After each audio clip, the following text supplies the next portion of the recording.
Je m'appelle Mechuma Eva, j'ai 16 ans, je suis élève en classe de terminale dans un lycée de la ville de Yaoundé et j'adore la lecture. Dans cette vidéo, je vais vous parler de mon livre francophone préféré. C'est un livre de Djali Amadou Amal, auteure musulmane camerounaise, et cet ouvrage s'intitule Mounial, les larmes de la patience. En résumé, c'est un roman qui raconte l'histoire de 3 jeunes femmes musulmanes liées par le destin, Ramla, Hindou et Safira. Il retrace magnifiquement les martyrs de Ramla, une jeune fillette de 17 ans qui va être arrachée à son amoureux d'enfance pour être mariée de force à Alhaji Issa, un homme riche mais surtout largement plus vieux qu'elle.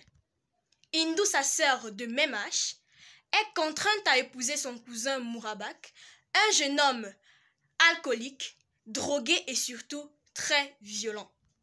Quant à Safira, 35 ans, la première épouse d'Alhaji Issa, elle voit d'un très mauvais œil l'arrivée de la jeune Ramla dans son foyer et va tout faire pour que celle-ci soit répudiée. Alors pour leur aider dans cette étape difficile de leur vie, leur entourage ne leur donne qu'un seul et même conseil, Mounial, un mot peul qui signifie patience, se montrer patiente face à tant d'injustices. Pour la vie critique de lecture, Mounial semble être une œuvre ayant une fin tragique. Ce n'est pas un conte de fées, alors nous n'avons pas de « tout est bien qui finit bien » ou de « il vécut heureux jusqu'à la fin des temps », alors là, non. C'est une œuvre qui pour moi se solde mal. Le roman se termine par la détermination de Safira à faire du mal à toutes ses futures coépouses. Au finish, Ramla qui était enceinte perdra son bébé et Hindou, traumatisée, finira par devenir folle. Mais il faut dire que, à travers les thèmes du mariage précoce forcé, du viol conjugal et de la polygamie, Djali Amadou Amal brise les tabous en dénonçant la condition de la femme dans le Sahel.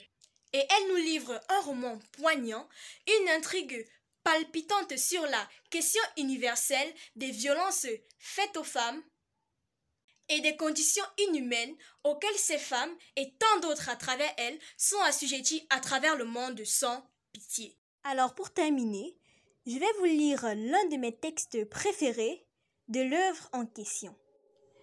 Et toi, ma mère, par souci de sécurité et par orgueil, tu m'as sacrifiée. Tu veux faire de moi une femme riche. Tu veux me voir au volant d'une voiture. Tu veux que je sois adulée et respectée. Tu veux tenir la dragée haute à tes coépouses et tu as misé sur moi. Tu m'aimes. Tu m'admires. Je suis ta fille et je suis parfaite. Avec ou contre mon gré, je dois être parfaite et enviée. Oh ma mère, je t'en veux.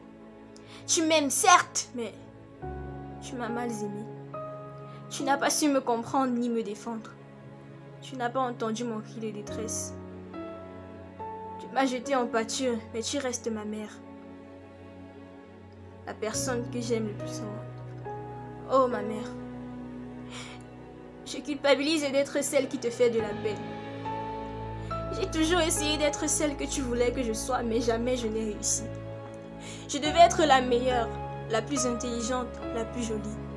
Je devais être ton rêve, ta fille, ton espoir. Tu m'as toujours répété que j'étais la cause indirecte de tes souffrances, mais aussi de tes joies. Tu es resté là pour moi. Et je devais donc faire en sorte que jamais tu ne le regrettes. Oh ma mère, que c'est dur d'être une fille, de toujours donner le bon exemple, de toujours obéir, de toujours se maîtriser, de toujours patienter. Oh ma mère, je t'aime tellement mais je t'en veux aujourd'hui. Oh ma mère, ressaisis-toi, regarde-moi. Ai-je l'air heureuse comme le doit être toutes les jeunes mariées? Et toi, mère, es-tu heureuse comme la mère d'une mariée?